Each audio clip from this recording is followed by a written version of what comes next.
Bem-vindos ao Casa Comum com Mariana Vieira da Silva e Eduardo Pacheco, aqui à quarta-feira na Renascença. Meus caros, vamos avançar para a nossa agenda nacional e europeia. Começamos pela agenda nacional, uma semana que trará, neste final de semana, desenvolvimentos em alguns processos. Mais à frente falaremos também do Conselho de Estado, que se reúne. O Presidente ainda está no rescaldo também da sua própria presidência aberta, a discussão sobre segurança e defesa, mas há também ainda processos abertos, como as nomeações para os órgãos externos por parte das forças representadas na Assembleia da República e, sobretudo, a questão da lei laboral. Duarte Pacheco hoje está à distância connosco. Duarte, estes últimos desenvolvimentos em relação à lei laboral, o GT a recusar o entendimento, as críticas das confederações patronais e a reentrada do processo em concertação social, mais a vigilância do Presidente da República, estes últimos desenvolvimentos levam o Duarte a concluir que o processo ainda poderá chegar a algum porto ou, mais uma vez, vai avançando para ficar basicamente no mesmo ponto em que se encontrava anteriormente? Muito boa tarde. Eu, neste aspecto, estou pessimista. Desde o início, quer dizer, estamos num processo que já leva daqui a pouco um ano entre discussão pública e depois 7, 8 meses de reuniões mais formais. E desde o início deu para perceber que a UGT, e a UGT nas suas duas plataformas principais, a plataforma de sindicatos, ou com pessoas mais ligadas ao PS, e com pessoas mais ligadas ao PSD, portanto nas suas, não há nenhuma divisão interna na UGT, que não aceitam o core, não aceitam aquilo que é o principal desta alteração legislativa. E a partir do momento em que isso se percebeu, aliás, houve uma fase em que a própria GT estava mais radical que a CGTP. A CGTP marcava um dia de greve geral e a UGT dizia se for preciso, faz-se dois. Portanto, deu para perceber. Como é óbvio, o Governo fez bem e a UGT fez bem em aceitar o apelo do Sr. Presidente da República em fazer mais um esforço para que se gerasse entendimento. Esse esforço não aconteceu, mas não resultou. Então é a vida, quer dizer, ninguém é obrigado a se entender.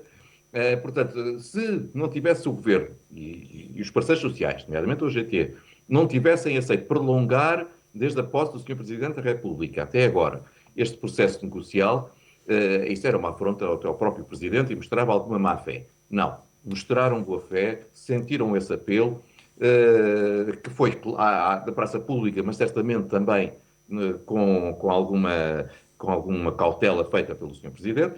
Não chegou a entendimento, não chega. Qual é o problema? Vamos dizer que a reunião da concertação será para ser feita, agora uma reunião de concertação formal. Sabemos qual é a posição da CGTP, sabemos qual é a posição das entidades patronais. A do UGT dificilmente se altera.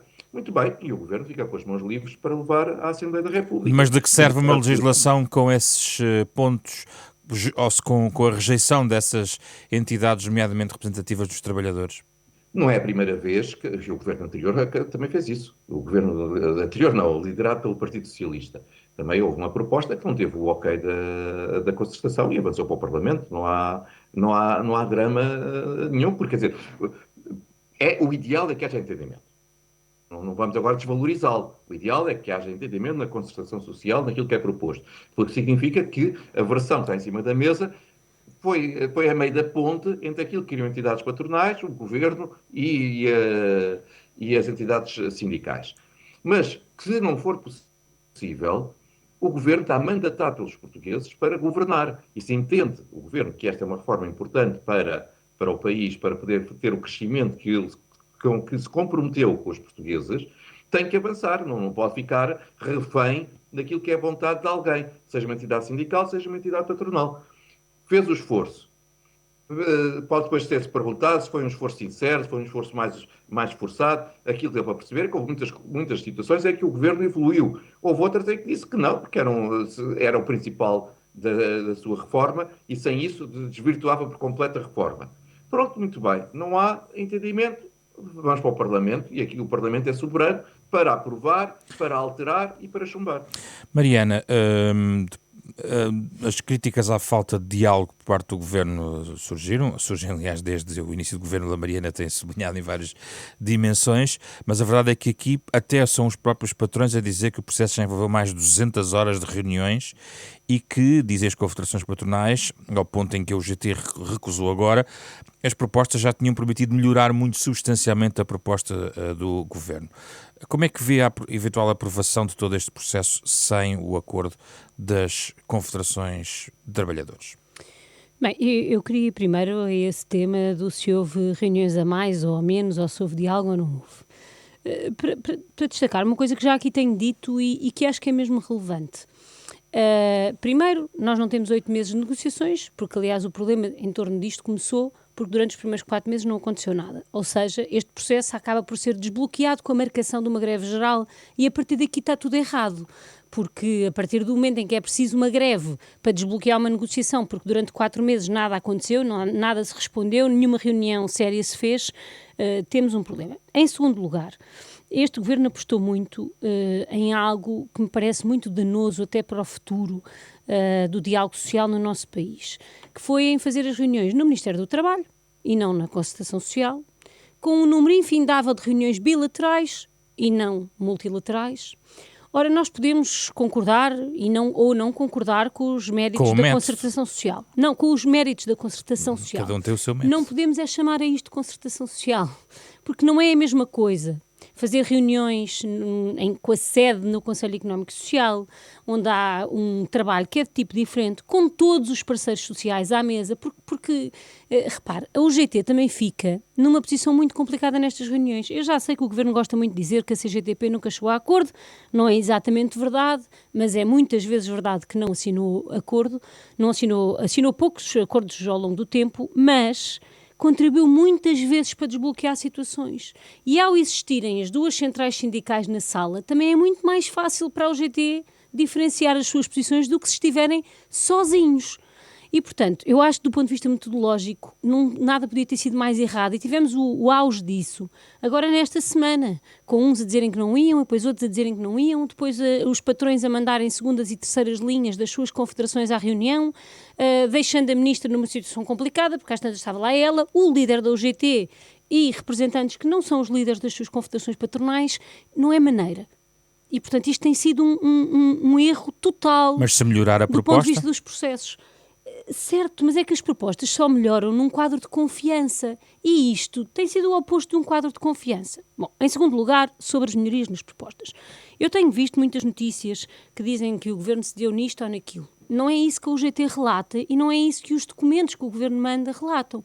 E nós também temos evidência de casos em que a proposta inicial, e eu relembro que tudo isto começou com uma proposta com 100 medidas, todas elas no mesmo sentido, no sentido da diminuição dos direitos dos trabalhadores. Que foi liminarmente rejeitada por uma grande... Mas este é o início, não é? Portanto, nós para chegarmos a um ponto de equilíbrio, esperava-se que a maior parte das alterações fossem no sentido da procura desse equilíbrio. Pois não é isso que acontece, porque o Governo, por exemplo, tinha feito uma proposta quanto às férias, à majoração das férias por assiduidade, já recuou. Havia propostas sobre a limitação do trabalho suplementar, já não existem. Há propostas, por exemplo, no âmbito da negociação coletiva, que são mais danosas nesta última versão enviada aos sindicatos do que os originais. Porquê? Porque o Governo também introduziu nas propostas das confederações patronais. O que está a dizer é que o Governo não está a ceder.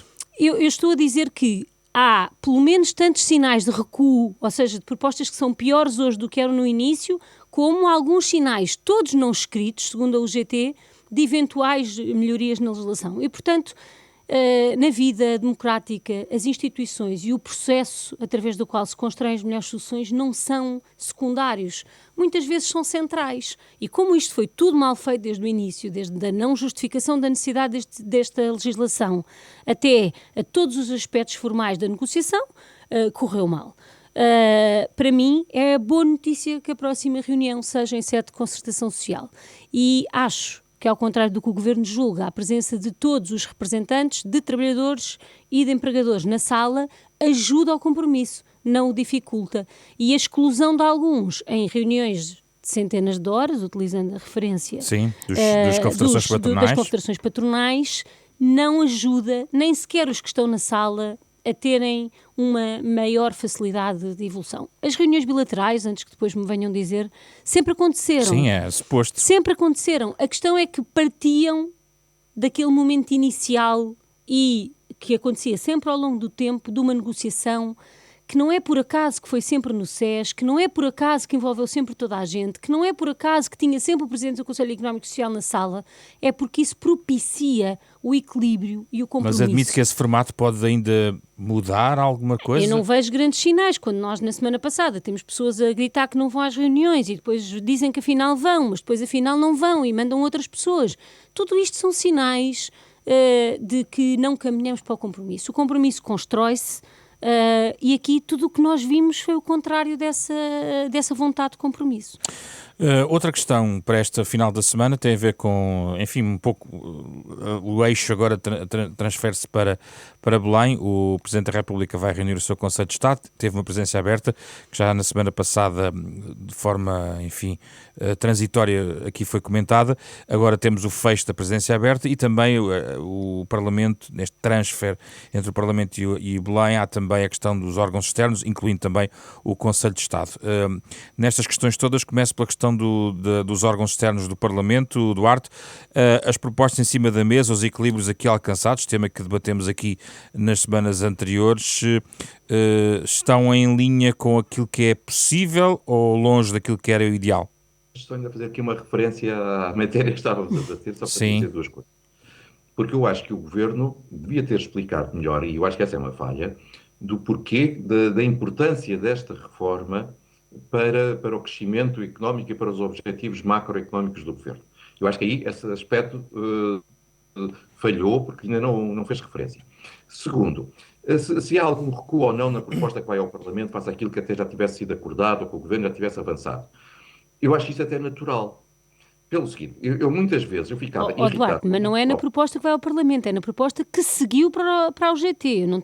Eu também percebo que se não há acordo, pode haver elementos que estavam aqui para fazer o acordo que não constem, mas não é disso que eu estou a falar. Eu ainda estou a falar no plano da negociação. Então, certo. Vou alterar peço desculpa. Não, só alterar o raciocínio e agradeço a explicação. Porque eu vou alterar o raciocínio, porque, quer dizer, o que vai para o GT tem que, ainda na fase de negociação, tem que ter aquilo que já está acordado entre as partes e não pode haver recuos nem de um nem do outro, face àquilo que já tinham acordado. Porque senão a tal confiança desaparece. Agora, no final, é natural que o Governo diga, então se não há acordo, eu apresento a minha proposta e com os benefícios que eu entenda que são úteis.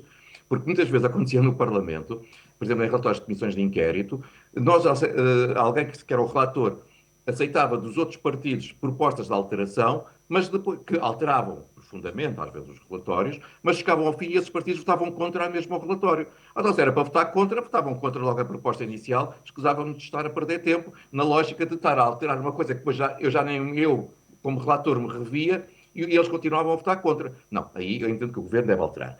Agora, os órgãos externos e o Sr. Presidente da República.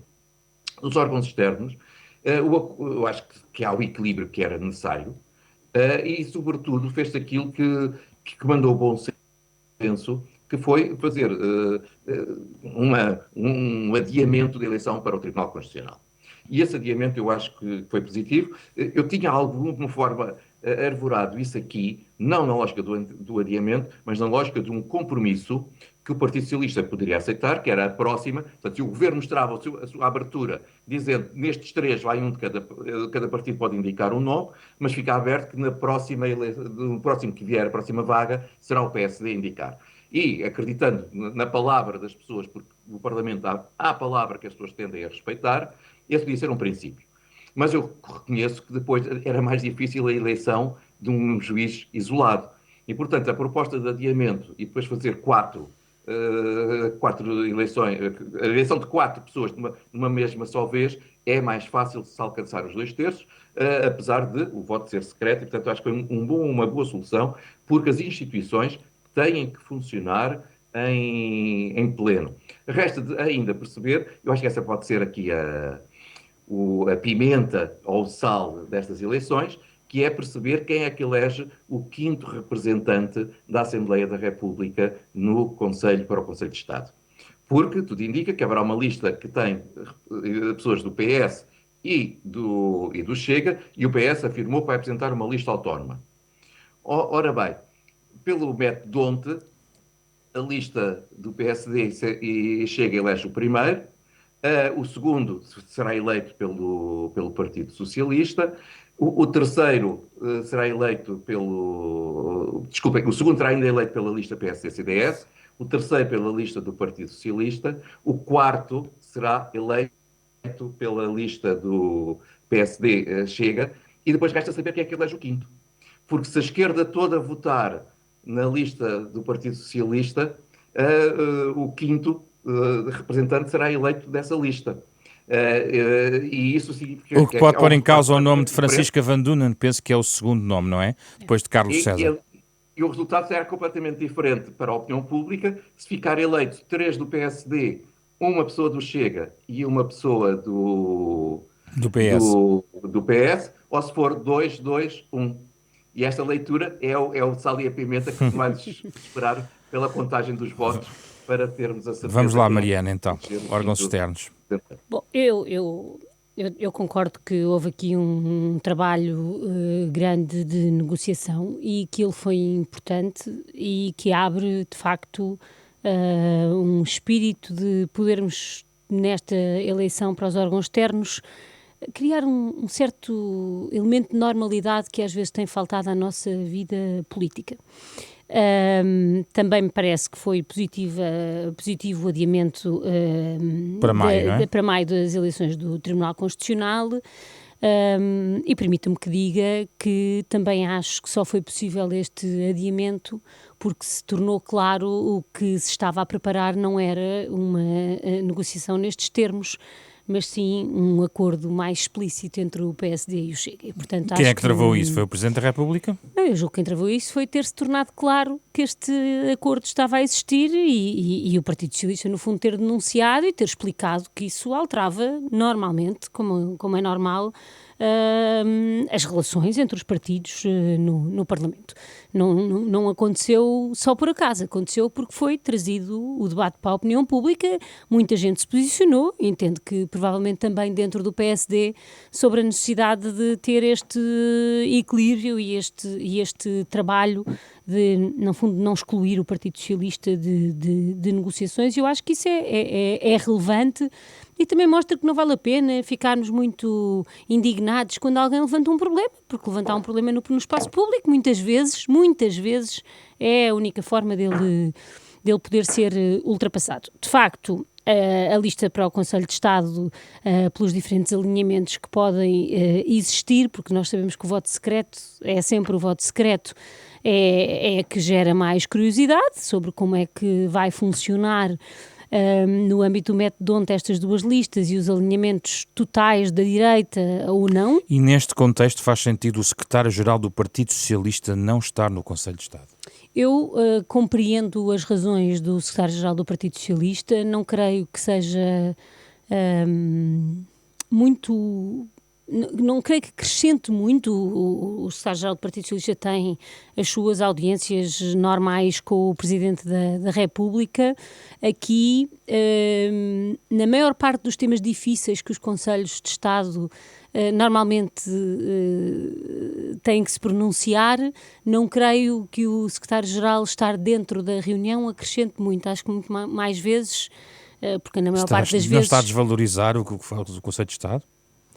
Não ou até a ausência façam aquilo que se autotitula líder da oposição, como André Ventura? Eu estou a valorizar a participação do Presidente do Partido Socialista, Carlos César, nesse órgão, enquanto representante da reflexão que o Partido Socialista faz sobre a situação do mundo. Não acho que seja obrigatório que seja o Secretário-Geral a fazer essa representação e, como digo, depois em momentos difíceis, às vezes até acho que é positivo não ter essa representação e estar liberto de agir enquanto agente político fora desse Só uma nota quadro. em relação à presidência aberta, depois de ter fechado, já depois do último Casa Comum, quer deixar alguma nota, primeiro a Mariana e depois o Duarte? A minha nota principal, já aqui em parte a deixei na semana passada. Foi muito positiva esta presidência aberta, um sinal claro da proximidade, mas também do dar voz a quem não tem voz que o Presidente da República exercerá. A dúvida está, como está sempre, se os problemas não forem resolvidos depois do alerta do Presidente da República, que implicações é que isso tem na relação entre o Governo e o Presidente da República, e como é que evolui o tom do Presidente da República caso os alertas que fez não sejam atendidos. Eu acho que isso teremos que esperar para ver. Eu espero que o Governo tenha compreendido a situação de desespero que em alguns destes territórios se vive, câmaras municipais que são muito pequenas, que têm pouca capacidade em termos de número de trabalhadores de responder àquilo que aconteceu naqueles territórios e ao facto das expectativas que foram criadas de apoios muito rápidos, não se tendo concretizado, criarem uma sensação de desespero. Julgo que a presidência aberta serviu muito para o tornar mais público e mais visível. Agora acaba o Governo de responder. Duarte, um minuto sobre a presidência aberta, em suplemento ao que disse na semana passada. Foi um momento que contribui para o reforço da popularidade do Sr. Presidente da República e, portanto, se quisermos até dizer que ele vai continuar em campanha eleitoral para a sua reeleição com este tipo de presidências abertas, visto que defronta o Governo com a realidade dos problemas que o país existe, mas depois afirma simultaneamente que não tem poderes executivos e, portanto, que não compete a ele apresentar as soluções. É um momento sempre relevante para também pressionar o Governo, mas neste caso para assegurar a reeleição do Sr. Presidente da República. Vamos ao tema europeu desta semana, marcado muito novamente pelas eleições, agora eleições na Hungria. Duarte Pacheco, a saída de Orbán, não é dada como uma notícia provavelmente manifestamente exagerada, tendo em conta o facto de Orbán vai manter-se no fundo na oposição e muitos alertam para diferenças menos evidentes entre o vencedor e o vencido do ponto de vista do seu posicionamento político, independentemente de, obviamente, se terem confrontado a eleições. O que é que o Duarte espera que aconteça com base nesta eleição na Hungria? Bem, foi um suspiro de alívio. Eu acho que foi um dia de festa para a União Europeia, porque sabemos que o seu posicionamento face à Europa, aí há claramente diferenças. Duas notas agora. Em primeiro lugar, eu acredito que seja feita uma evolução no reforço das instituições democráticas e do regime democrático da Hungria.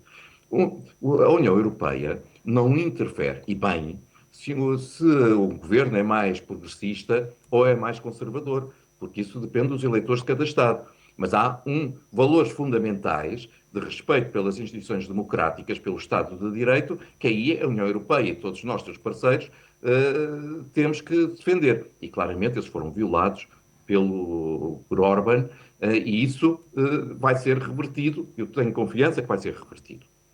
E, portanto, voltamos para um regime mais democrático.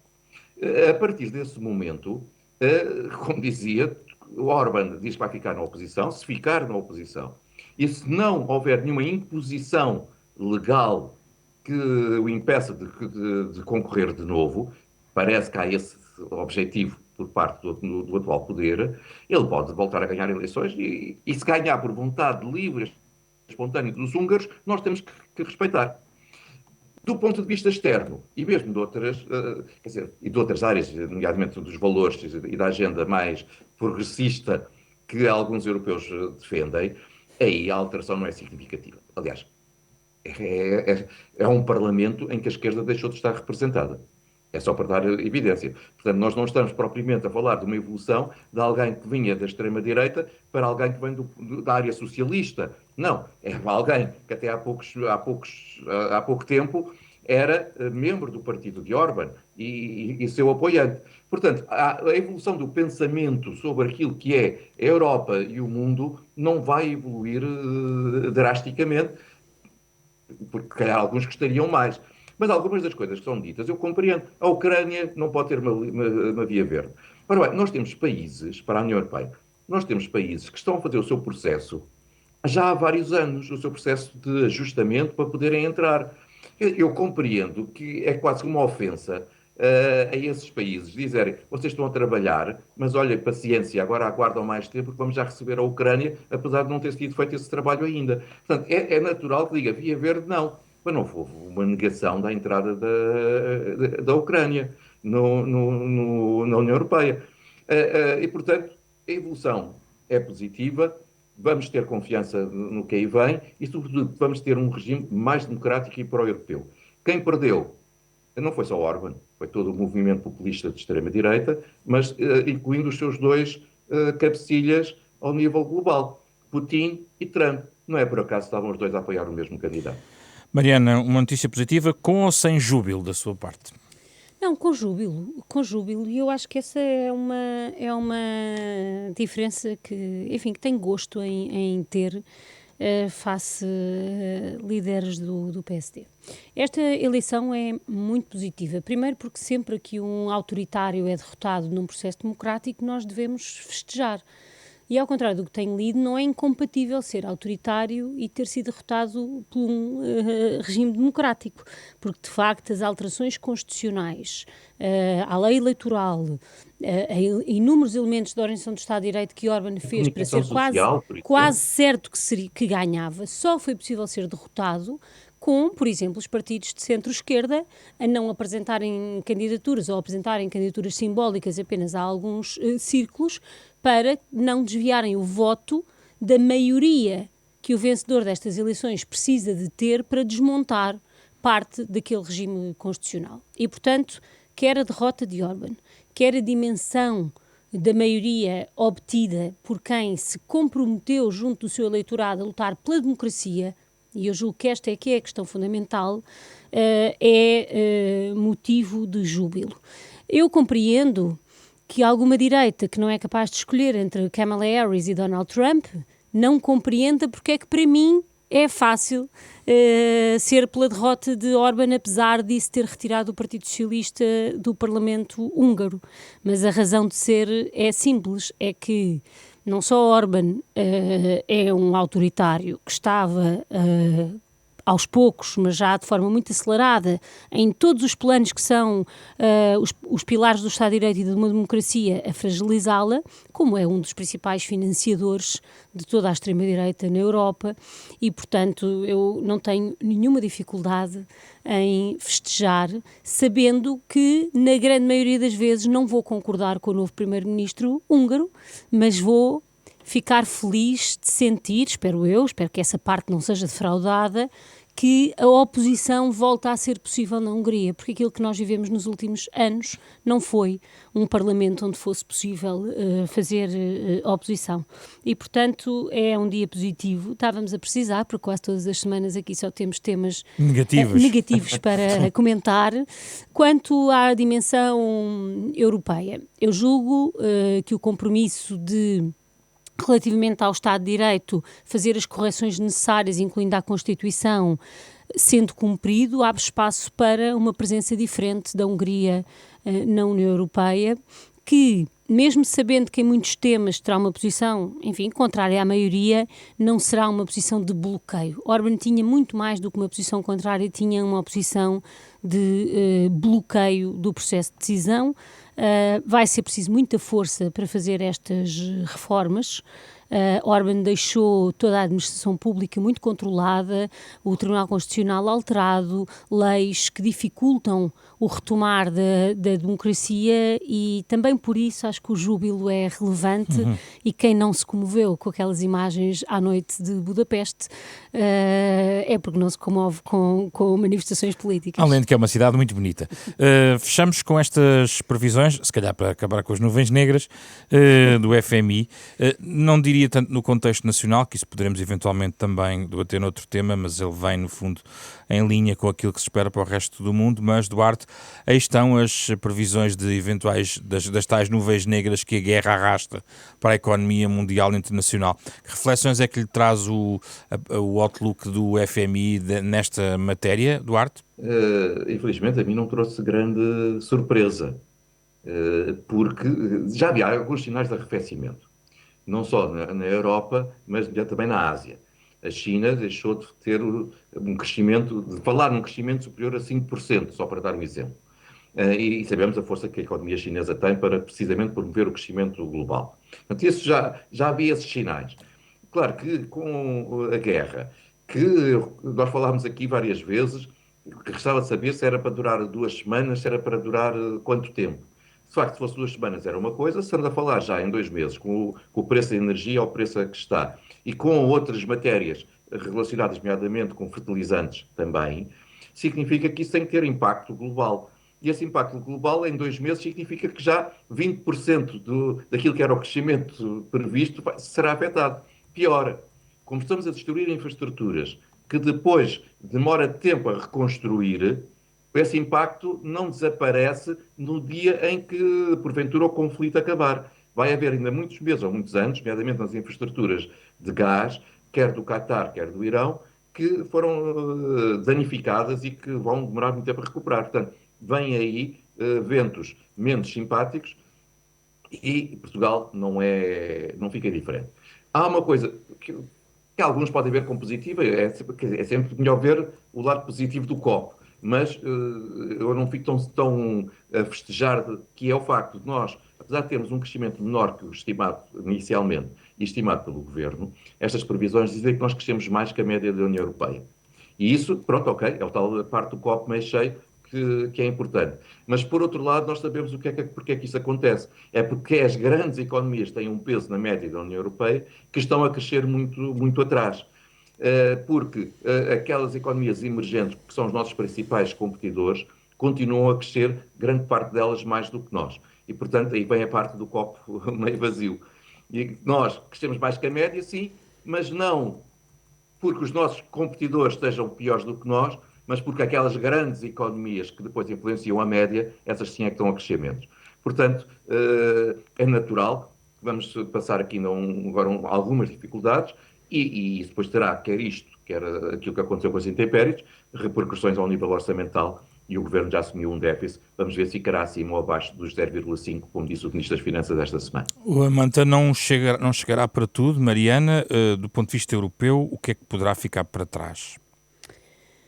Bom, nós vamos, de facto, provavelmente passar aqui um mau bocado, primeiro provavelmente com um processo inflacionista e depois com um processo de recessão, e julgo que a grande questão para sabermos quão duradoura e quão profunda poderá ser uma crise prende-se com a capacidade do mercado de trabalho resistir ou não. Eu julgo que essa é a grande questão. Nos Estados Unidos, no desemprego jovem, já há sinais de preocupação, e esse, quanto a mim, será um dos principais elementos para os quais devemos olhar nos próximos tempos, porque uma economia, mesmo a não crescer tanto, ou até a de crescer um pouco, que mantém os seus níveis de emprego, é sempre uma economia que resiste mais, resiste melhor, que foi no fundo o que aconteceu na pandemia, não é? Também por força de um conjunto de ajudas que foi possível a União Europeia ter. Temos um chapéu de chuva neste momento que o Duarte não falou e que eu queria falar, que é a Espanha. O facto da economia espanhola ter a força que neste momento tem e, portanto, talvez uma resistência um bocadinho maior, se a crise não for muito duradoura, protege muito a nossa economia, porque a relação com a Espanha, sempre que Espanha cai, nós acabamos por cair também, e o estado da economia de Espanha não quer dizer que vá continuar, porque é evidente que uma crise global é uma crise global e afeta a todos, mas o ponto de partida não é irrelevante.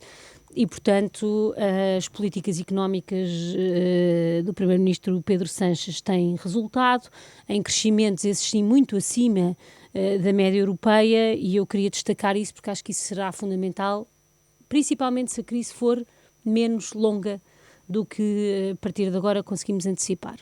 Quanto ao que é que sobra, o que sobra, espero eu, é uma capacidade de enfrentar a dimensão energética, e, portanto, o fim das férias da Páscoa e o regresso às reuniões em Bruxelas, eu espero que possam permitir uma resposta à dimensão energética, da qual Portugal e Espanha, por outros motivos, da aposta das renováveis, também não sentem a mesma pressão, ou pelo menos tão imediata, do que outros países sentem, e a pressão que vai significar já se sentiria sempre de alguma maneira a aposta na defesa e os compromissos que existem na defesa com a manutenção de um Estado Social, que é o que diferencia a organização dos países europeus. Num ano que começou agora com as eleições da Hungria, mas vamos ter até 2027 Um conjunto de eleições, Polónia, França, também muito relevantes neste contexto. Ainda que, no entretanto, tenhamos umas eleições nos Estados Unidos que esperamos que possam trazer não são europeias, pelo menos algum equilíbrio, mas são relevantes, ou um maior equilíbrio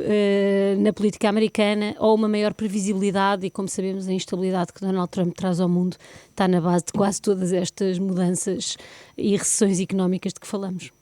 Contando com o Duarte de novo na próxima semana aqui em estúdio, regressamos então na próxima quarta-feira. Até lá. Euronet Plus.